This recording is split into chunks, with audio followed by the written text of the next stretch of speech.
Dios les bendiga a los que están presentes aquí, también los que están conectados a través de esta grabación. Este es nuestro segundo estudio, que es parte de una serie que vamos a estar estudiando sobre el rol de la mujer en la Biblia, tanto en el Antiguo Testamento como en el Nuevo Testamento. Nuestra primera lección, o nuestro primer estudio, la semana pasada fue Mujeres heroínas en la Biblia. Nuestro estudio de hoy es Mujeres villanas en la Biblia, o mujeres malas en la Biblia. Y vamos a tener dos que están consideradas posiblemente las mujeres más malas de la Biblia, y también dos mujeres que tienen mucho en común, se conectan históricamente hasta cierto sentido. La primera mujer que vamos a hablar en el día de hoy fue una mujer llamada Jezabel. Y Jezabel es la mujer tipo de corrupción en la Biblia. Y la historia de Jezabel se encuentra en el libro Primera de Reyes. Y vamos a leer dos porciones diferentes. La primera es en el capítulo 16 de Primera de Reyes, versos del 30 al 32. Y dice así la palabra del Señor. Y reinó Acab, hijo de Omri, sobre Israel en Samaria 22 años. Y Acab, hijo de Omri, hizo lo malo ante los ojos de Jehová, más que todos los que reinaron antes de él.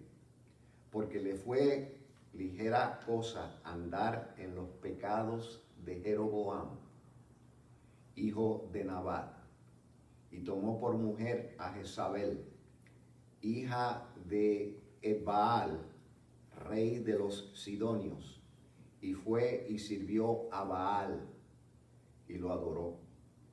E hizo altar a Baal en el templo de Baal que él edificó en Samaria. Esa escritura específicamente nos dice mucho sobre la historia de Jezabel y la historia de Acab. La próxima escritura que queremos leer como base a nuestro estudio es Primera de Reyes, capítulo 21, versos del 1 al 13. Y dice así: pasadas estas cosas, aconteció que Nabot de Jezreel tenía allí una viña junto al palacio de Acab, rey de Samaria. Y Acab habló a Nabot, diciendo: dame tu viña para un huerto de legumbres, porque está cercana a mi casa, y yo te daré por ella otra viña mejor que esta, o si mejor te pareciere, te pagaré su valor en dinero. Y Nabot respondió a Acab: guárdeme Jehová de que yo te dé a ti la heredad de mis padres. Y vino Acab a su casa triste y enojado por la palabra que Nabot de Jezreel le había respondido, diciendo: no te daré la heredad de mis padres. Y se acostó en su cama y volvió su rostro y no comió.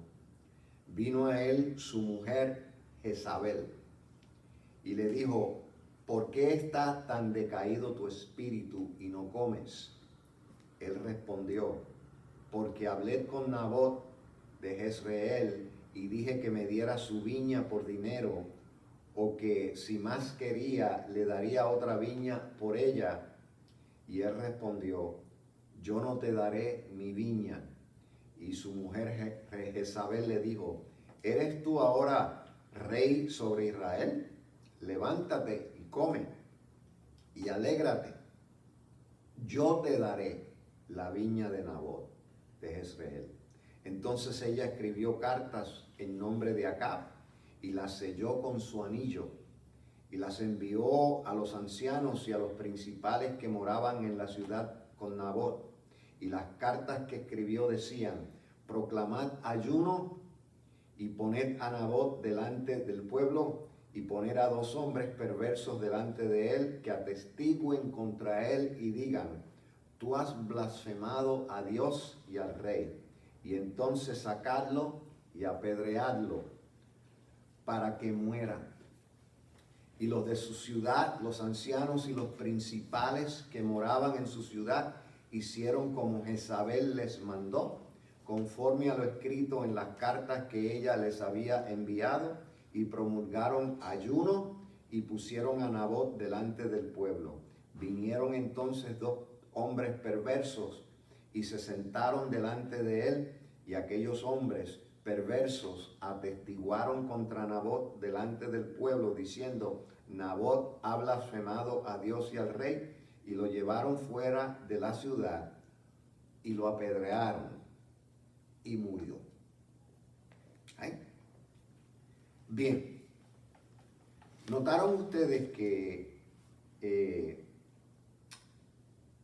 se menciona en la primera escritura que leímos, se menciona el llamado pecado de Jeroboam. Es importante entender qué quiere decir la Biblia con el pecado de Jeroboam, ya que es una expresión muy frecuente en el Antiguo Testamento, no solamente en los libros históricos, pero especialmente en los libros proféticos. Se usa mucho la expresión el pecado de Jeroboam. Toda historia tiene su prehistoria. En otras palabras, todo lo que sucede en un momento dado son consecuencias de algo que sucedió anteriormente. Toda historia tiene su prehistoria. Y la historia de Jezabel tiene su prehistoria. Y la prehistoria tiene que ver con Jeroboam. Jeroboam fue el rey del norte. ¿Recuerdan ustedes que el reino de Israel se dividió en el reino del norte y el reino del sur? Cuando después de la muerte de Salomón se dividió el reino. ¿Quién fue Jeroboam? Jeroboam fue un empresario, un líder durante el reinado de Salomón, el cual Salomón empleó. Fue un hombre de mucha inteligencia y mucho carisma. Y a veces la inteligencia mezclada con carisma es peligrosa y a veces hasta engañosa. Y Salomón empezó a temerle a la influencia de Jeroboam en el pueblo y también a una profecía por boca de un profeta llamado Ahías. Eso está en Primera de Reyes, capítulo 11, versos 27 al 40.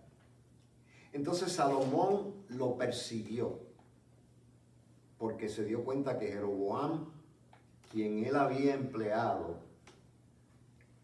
está socavando el reino de Salomón y se está quedando con el pueblo, está influenciando al pueblo con su inteligencia y su carisma.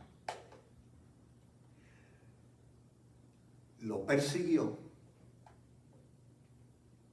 y Jeroboam huye a Egipto para que Salomón no lo matara. Se fue para allá. Y está bien difícil irlo a buscar a Egipto, porque para irlo a buscar a Egipto hay que pasar un desierto y un mar. Así es que era el mejor sitio para esconderse. Pero muere Salomón. Cuando muere Salomón, Jeroboam regresó. Y como tenía muchos seguidores, esos seguidores lo ayudaron para que se hiciera rey en el norte. ¿Okay? Y así comenzó la división del reino. Así que ya ahí comienza Jeroboam a cometer pecados. Jeroboam reinó en el norte y Roboam, se parecen los dos nombres, hijo de Salomón, reinó en el sur. ¿Sí? Entonces, Jeroboam empezó como rey en el norte a hacer un montón de cosas contrarias a la ley de Dios. Y todas esas cosas contrarias se unieron y se convirtió en un dicho, en un refrán, en una expresión, el pecado de Jeroboam. Pero eran varios, pero los unían todos para decir el pecado de Jeroboam. Y entonces cada vez que un rey en Israel, a través de los siglos, aún siglos después de Jeroboam haber muerto, cuando un rey de Israel hacía las cosas contrarias al pacto y a la ley de Dios, los profetas le decían, tú estás cometiendo el pecado de Jeroboam. ¿Y cuáles eran los pecados de Jeroboam? Básicamente eran 4. Primero, dividió el reino. Segundo, levantó altares a dioses paganos. Tercero, creó un sacerdocio ilícito. ¿Quiénes estaban supuestos a ser los sacerdotes? Los descendientes de Aarón, que venían del linaje levita. Y Jeroboam comenzó a poner sacerdotes que no eran levitas. Ese era el tercer pecado. Cuarto, cambió el calendario hebreo. Suspendió las fiestas y las asambleas sagradas que Moisés había prescrito por orden de Dios, por orden de Jehová, al pueblo de Israel, y empezó a celebrar otras fiestas. Así que ahí están los cuatro pecados básicos de Jeroboam. Dividió el reino, levantó altares a dioses ajenos, creó un sacerdocio ilícito y cambió el calendario. Entonces es por eso que Acab, que es rey en Israel, que tomó por esposa a Jezabel, una mujer idólatra y pagana, a Acab se menciona en la escritura que leímos que cometió el pecado de Jeroboam. ¿Entendemos? Vamos entonces a entrar a la historia de Jezabel. Les hablé de la prehistoria de la historia. Acab fue el 7º rey en el periodo de división, el 7º rey de Israel. Se casó con Jezabel, una mujer fenicia, una mujer pagana. Jezabel en la Biblia es la villana de las villanas, la mala de las malas, la corrupta de las corruptas. Durante su reinado de 22 años en el reino del sur, Judá, reinaron Asa y Josafat, pero Acab es en el norte. Y cabe decir que los reyes del norte, con Samaria como capital, ¿recuerdan ustedes que los judíos no se llevaban con Samaria? Esto es una de las razones. Porque cuando se dividió el reino, se quedó Judá como el reino del norte con la capital en Jerusalén y el reino del norte capital en Samaria.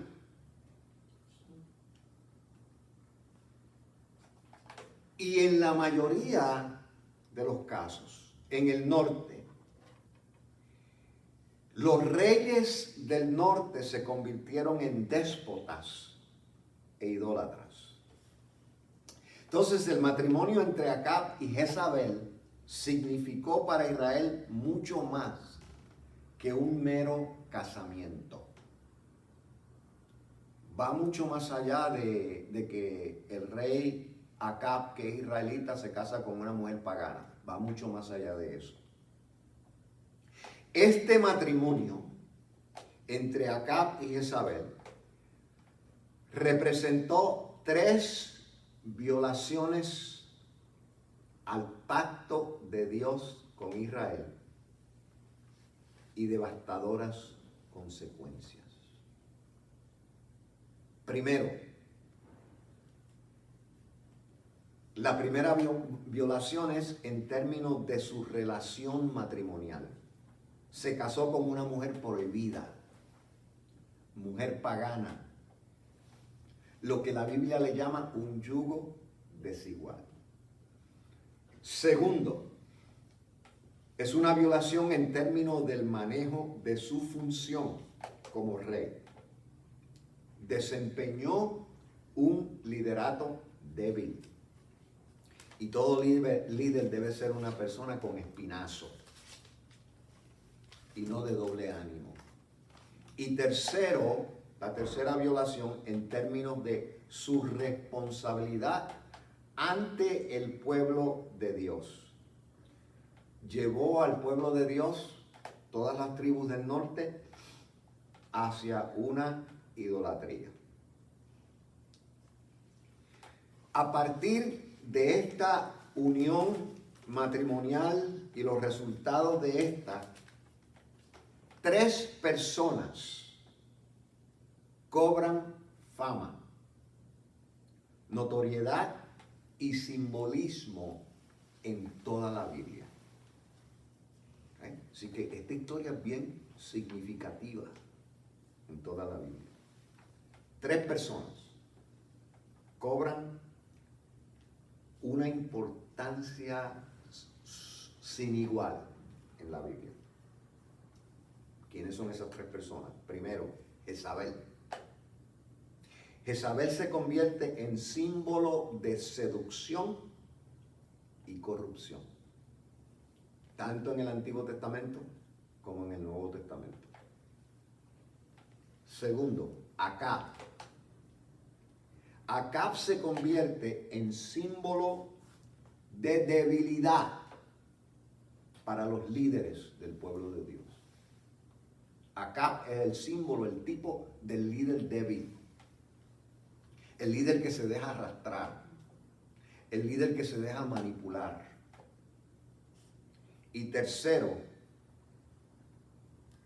Elías.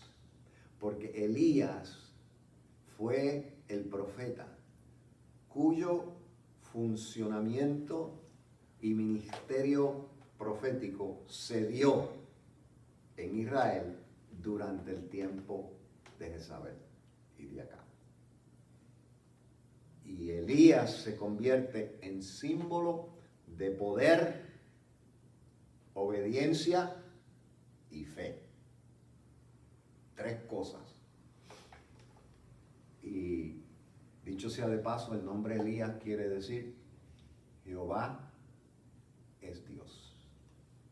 Eso es lo que quiere decir su nombre. Jehová es Dios. Y una nota aquí ligera en términos de Elías. Recuerdan ustedes que Elías tiene un certamen espiritual profético con los profetas de Baal para ver quién era el Dios verdadero.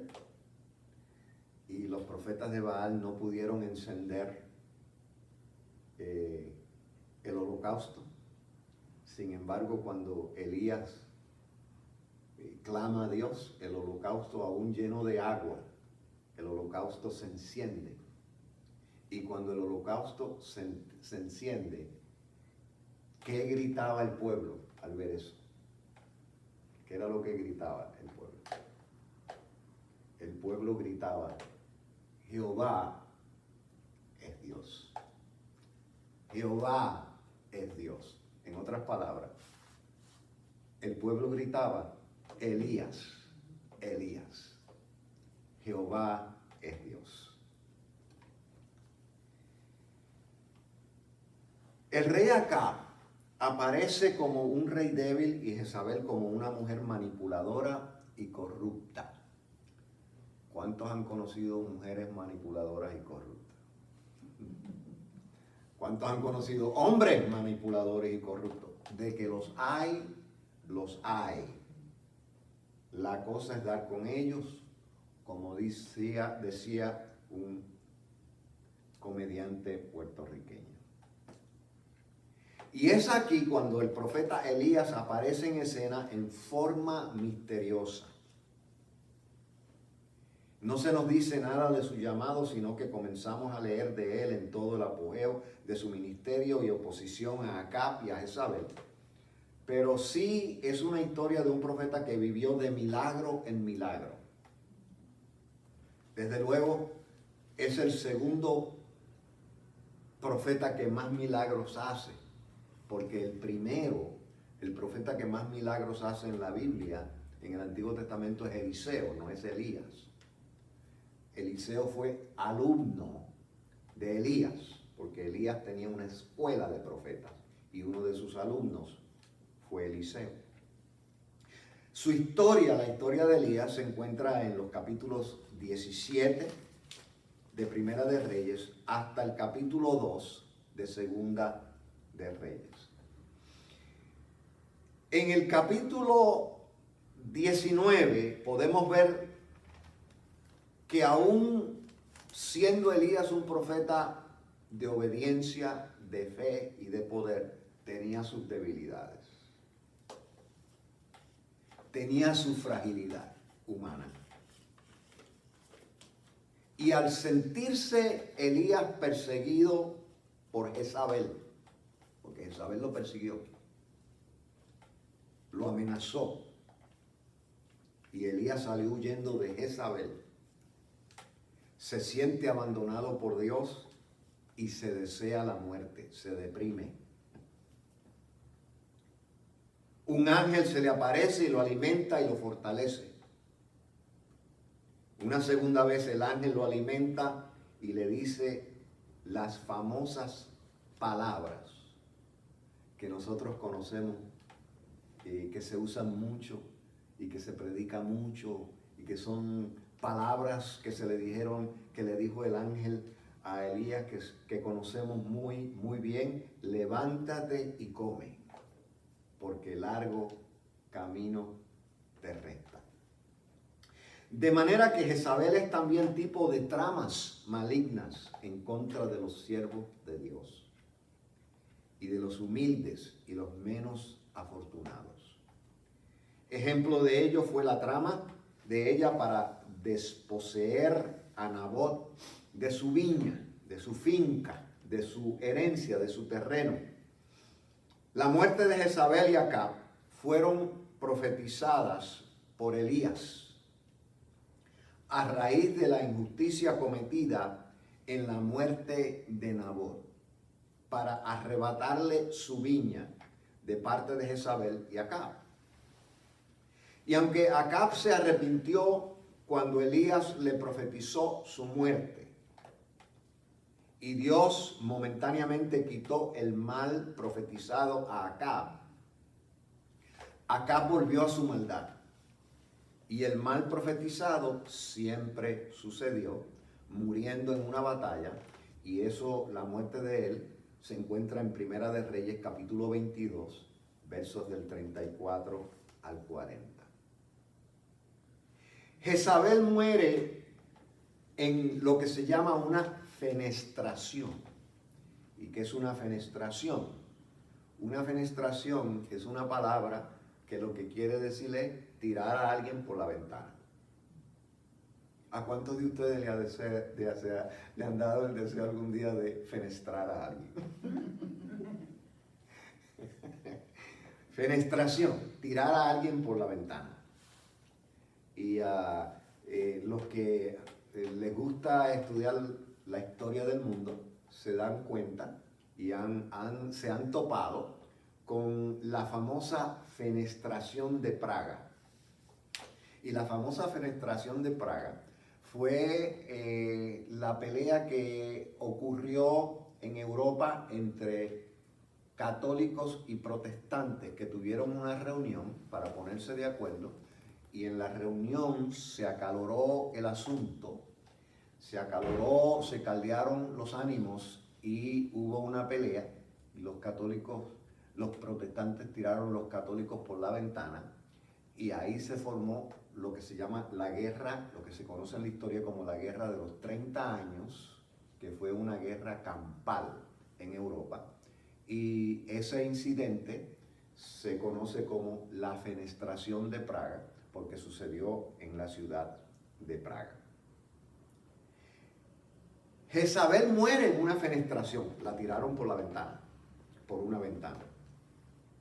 Eso está en Segunda de Reyes, capítulo 9, versos 30 al 37, y se cumplió cuando la tiraron por la ventana y murió. Se cumplió la profecía de Elías, de la muerte de Jezabel, la profecía que Elías dio sobre ella en Primera de Reyes, capítulo 21, verso 23. Y así Jezabel se convierte en tipo de corrupción femenina. Y un detallito curioso es que Jezabel es la única mujer en la Biblia la única mujer en la Biblia que se nos presenta maquillándose. Con un maquillaje, una sustancia que se usaba en la antigüedad para la mujer maquillarse, que se llamaba antimonio. Es un colorete azulado. Y decorándose el cabello, y de ahí que algunas denominaciones han usado esos detalles de que Jezabel es la única que se maquilla en la Biblia, y han usado esos detalles en forma dogmática para decir que maquillarse es pecado. Algunas denominaciones han alegado eso a través de los años. Bien, ¿dónde se vuelve a mencionar entonces Jezabel?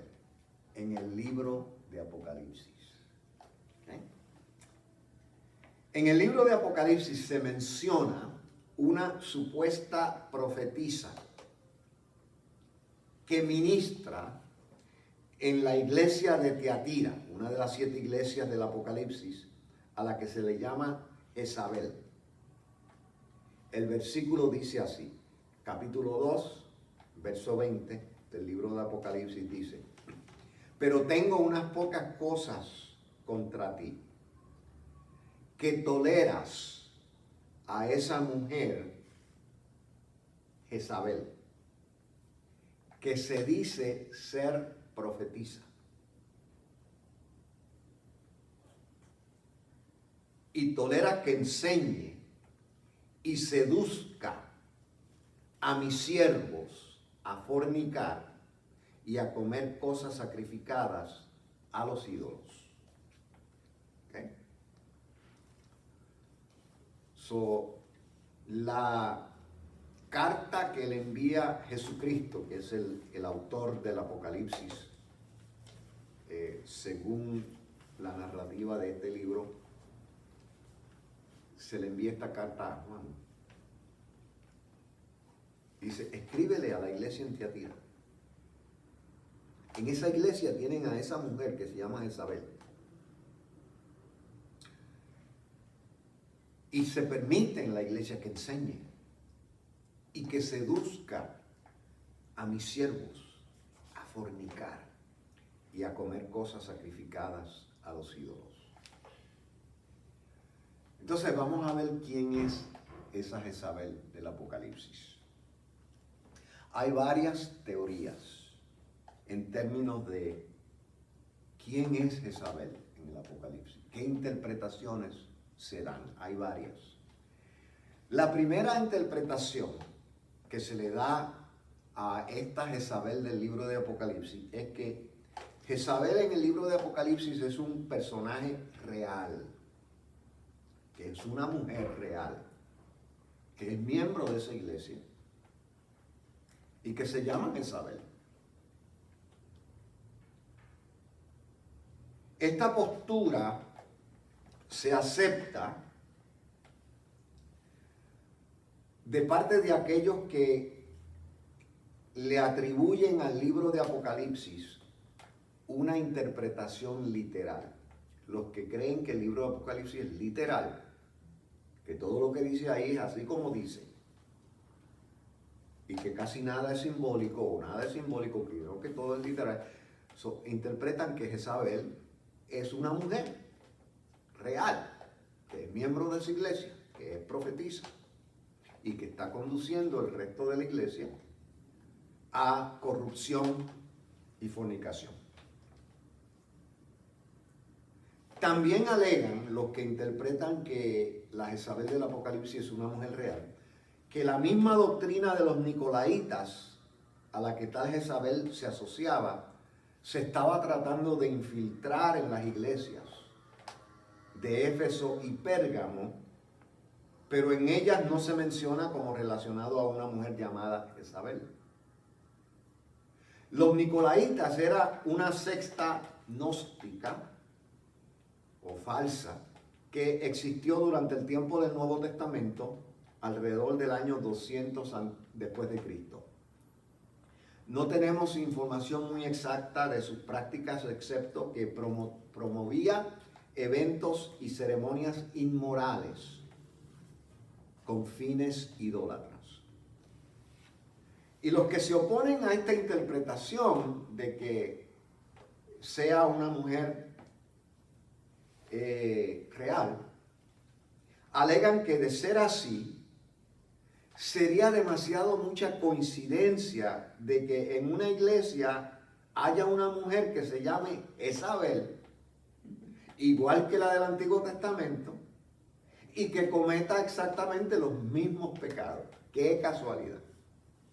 ¿Okay? Así que hay quienes se oponen a esa interpretación, pero hay quien así es que lo interpreta, así que lo entiende. La segunda interpretación es que la Jezabel del Apocalipsis es un personaje real que cometía pecados parecidos a los de Jezabel en el Antiguo Testamento.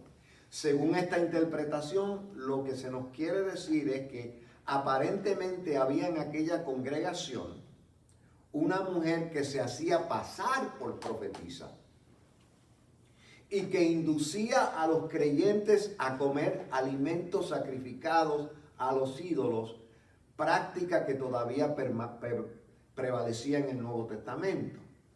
La fornicación en este caso se refiere a la idolatría, porque la idolatría se pinta también, se describe en la Biblia como fornicación. Y entonces el nombre Jezabel se le adjudica en forma despectiva a esa mujer que no necesariamente se llamaba Jezabel. Pero para señalarla en términos de su pecado y de lo que está haciendo, aunque no se llame así, la llaman Jezabel. Se infiere que no era profetisa de veras, sino que se hacía pasar como una profetisa basada en la expresión se dice ser. Así que posiblemente, según esto, no se llamaba Jezabel, tenía otro nombre, pero se le llama despectivamente Jezabel para en forma indirecta decirle a la iglesia, busquen quién es, ustedes la conocen, y también que no era profetisa en realidad. Hay una tercera interpretación.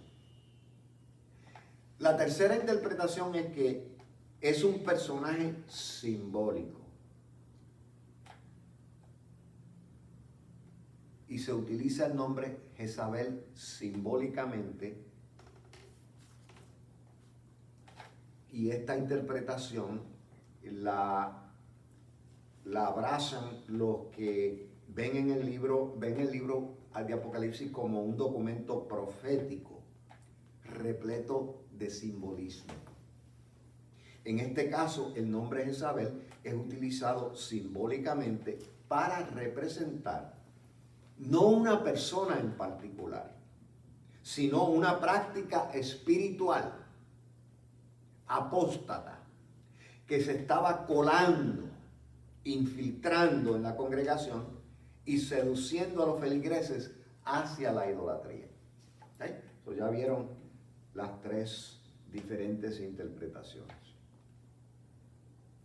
A esta última, si nos acatamos a esta interpretación última, entonces lo que nos indica esta cita en Apocalipsis es que aún en el Nuevo Testamento, Jezabel se había convertido en símbolo, en tipo de seducción a la idolatría y símbolo de desobediencia y ambición en base a la negra historia de la Jezabel del Antiguo Testamento.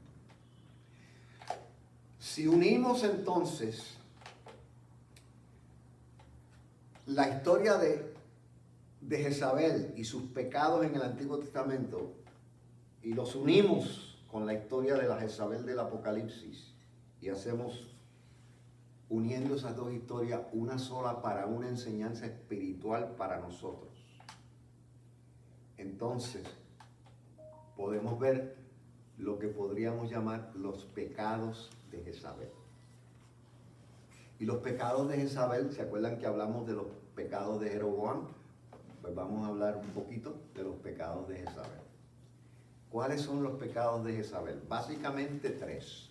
Primero, seducir a la idolatría. Esta práctica se había prohibido tajantemente, terminantemente, en el Concilio de Jerusalén, en Hechos capítulo 15, que los cristianos se abstuvieran de idolatría. ¿Okay? Segundo pecado de Jezabel, oponerse a los verdaderos profetas de Dios. Lo hizo aquella profeta, lo hizo aquella Jezabel en el Antiguo Testamento, oponiéndose al varón de Dios, al verdadero profeta Elías. Acá, en Apocalipsis, tenemos una Jezabel que se dice que es profeta, dando a entender que es falsa. Y al ser falsa se opone a los verdaderos. Así que el segundo pecado es oponerse a los verdaderos profetas de Dios. Y tercero, abusar del poder y la autoridad. Considerándose profeta en la congregación implicaba cierto nivel de autoridad espiritual entre los congregantes, como Jezabel en el Antiguo Testamento, que utilizó ser esposa del rey para adjudicarse a ella poderes y autoridad que no le correspondían. ¿Eh? Así que ahí tenemos un contraste, o no un contraste, sino una comparación de las dos Jezabel, la del Antiguo Testamento y la del Nuevo Testamento. Bien, vamos entonces a hablar de la segunda mujer villana. Esta está en el Nuevo Testamento. ¿Okay? Se llamaba Herodías. Comienzo con lo siguiente. Uno de los poetas más reconocidos y aclamados de Latinoamérica, y los que les ha gustado la poesía, pues van a recordar esto y van a reconocer el nombre. Uno de los poetas más reconocido, ponderado, aclamado en toda Latinoamérica a través de los tiempos, fue un poeta nicaragüense llamado Rubén Darío. Y Rubén Darío nos legó al pueblo hispano escrituras muy hermosas, muy profundas, muy bellas. Pero posiblemente su poema más famoso se titula Canción de otoño en primavera. Y el poema tiene un estribillo o una repetición de un verso que se repite, y ese estribillo dice: juventud, divino tesoro, ya te vas para no volver. Aunque quiero llorar, no lloro. Y a veces lloro sin querer. En este poema, Rubén Darío describe su débil amor a las mujeres que lo atrajeron a lo largo de su vida. Ese poema él se lo dedica a las enamoradas de él. ¿Okay? Y en su poema, algunos de esos amores lo bendijeron. Algunos de esos amores lo despreciaron y lo hicieron sufrir. A esos que lo despreciaron y lo hicieron sufrir, él le dedica un verso. Le dedica muchos versos a las que lo amaron y a las que le correspondieron. Pero a las que lo despreciaron, él le dedica el siguiente verso. Miren cómo dice: yo era tímido como un niño. Ella naturalmente fue para mi amor hecho de armiño, Herodías y Salomé. Y como notaron, en este verso del poema de Rubén Darío menciona dos villanas, pero queremos hablar básicamente de una, cuya historia aparece en el Nuevo Testamento. Herodías. Esa es la que queremos, aunque Salomé está ahí incluida, pero vamos a leer la historia. Marcos capítulo 6, versos 14 al 29 dice: oyó el rey Herodes la fama de Jesús, porque su nombre se había hecho notorio. Juan el Bautista ha resucitado de los muertos, y por eso actúan en él estos poderes. Otros decían: es Elías. Y otros decían: es un profeta o alguno de los profetas. Y al oír esto, Herodes dijo: este es Juan, el que yo decapité, que ha resucitado de los muertos. En otras palabras, cuando se empieza a ver los poderes que tiene Jesús para hacer milagros, ya Juan el Bautista había muerto. Herodes lo había mandado a decapitar. Entonces, el rumor es: este Jesús que tiene tantos poderes, ¿no será que Juan el Bautista resucitó? ¿No será que Elías resucitó? Entonces, al oír esto, Herodes dijo: este es Juan el que yo decapité, que ha resucitado de los muertos. Porque el mismo Herodes había enviado y prendido a Juan y le había encadenado en la cárcel por causa de Herodías, mujer de Felipe, su hermano, pues la había tomado por mujer. Porque Juan decía a Herodes: no te es lícito tener la mujer de tu hermano.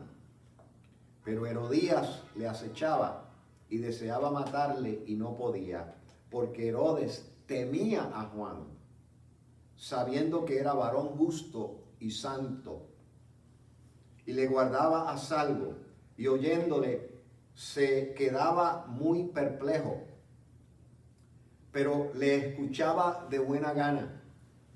Pero venido un día oportuno en que Herodes, en la fiesta de su cumpleaños, daba una cena a sus príncipes y tribunos y a los principales de Galilea, entrando la hija de Herodías, danzó y agradó a Herodes, y los que estaban en él a la mesa, y el rey dijo a la muchacha: pídeme lo que quieras y yo te lo daré. Y le juró: todo lo que me pidas te daré, hasta la mitad de mi reino. Saliendo ella, dijo a su madre: ¿qué pediré? Y ella le dijo: la cabeza de Juan el Bautista. Entonces ella entró prontamente al rey y pidió diciendo: quiero que ahora mismo me des en un plato la cabeza de Juan el Bautista. Y el rey se entristeció mucho, pero a causa del juramento y de los que estaban con él a la mesa, no quiso desecharla. Y enseguida el rey, enviando a uno a la guardia, mandó que fuese traída la cabeza de Juan. El guarda fue, le decapitó en la cárcel y trajo su cabeza en un plato y la dio a la muchacha, y la muchacha la dio a su madre. Cuando oyeron esto sus discípulos, vinieron y tomaron su cuerpo y lo pusieron en un sepulcro.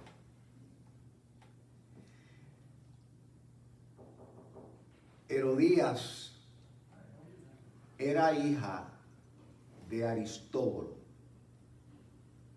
uno de los Herodes. Los Herodes, hay básicamente 6 Herodes que se mencionan en la Biblia. ¿Okay? Es una dinastía. El primer Herodes es Herodes el Grande. Fue el primer Herodes en la dinastía y fue el Herodes en poder durante el nacimiento de Jesús, el primer Herodes. Herodías se casó con Felipe, Herodes Felipe, hijo de Herodes el Grande. Es el Felipe I, porque Herodes el Grande tuvo 2 hijos que se llamaron Felipe. Entonces con él tuvo una hija llamada Salomé. Abandonó este matrimonio para casarse con otro de sus tíos, Herodes Antipas. Heredó Herodes durante el ministerio de Juan y de Jesús. Este segundo matrimonio fue condenado por Juan el Bautista, y ella consiguió con su hija Salomé que se matara a Juan el Bautista. Herodes, sin la manipulación de Herodías, no hubiese matado a Juan, ya que él reconocía que Juan era hombre justo, y esto es demostrado con el detalle de Herodes, que temía de que Juan resucitara. Juan era un hombre justo y santo. Su santidad estaba ligada a la justicia y la moral. O sea, era un hombre santo y su santidad lo llevaba a abogar por lo que es justo y lo que es moral. Herodías aprovecha la oportunidad de una de esas fiestas antiguas para agasajar los reyes, porque Juan el Bautista la condenó, la señaló por un matrimonio incestuoso. Esas fiestas eran ocasiones para borracheras y danzas eróticas. Las mujeres que se exhibían fueron las primeras strippers de la historia. La manera más poderosa de seducir a un hombre hacia la depravación e inmoralidad es la combinación de la exuberancia de una borrachera y la atracción de un cuerpo femenino voluptuoso. Herodes cayó preso de esa trampa sensual y ordenó la matanza de Juan el Bautista. Pero también esta depravación de esta mujer corrupta, Herodías, se manifiesta en esta situación, porque ella utiliza la juventud y la belleza de su propia hija, algo que debió como madre moral de estimar y proteger para alcanzar, lo hizo para alcanzar su venganza contra el profeta de Dios que la señaló. Salomé, por su parte, quien es la menos culpable, pero no inocente del todo, fue víctima de una madre manipuladora y el resultado de una familia de conducta inmoral. La historia de Herodías tiene ciertos paralelos con la historia de Jezabel. Miren los paralelos que hay en estas dos historias. Ambas son esposas de reyes. Jezabel, esposa de Acab. Herodías, esposa de Herodes. Ambas manipulan al rey en base a sus caprichos. Ambas hacen guerra en contra de profetas de Dios. Elías y Juan. Y los profetas del Antiguo Testamento decían que Juan, hablaban del Elías que vendría. Y cuando salió Juan, Cristo dijo, ese es el Elías que habría de venir.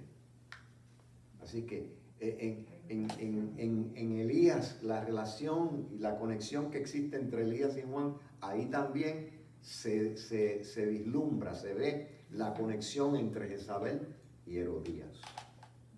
Y por último, ambas maquinan la muerte de personas inocentes.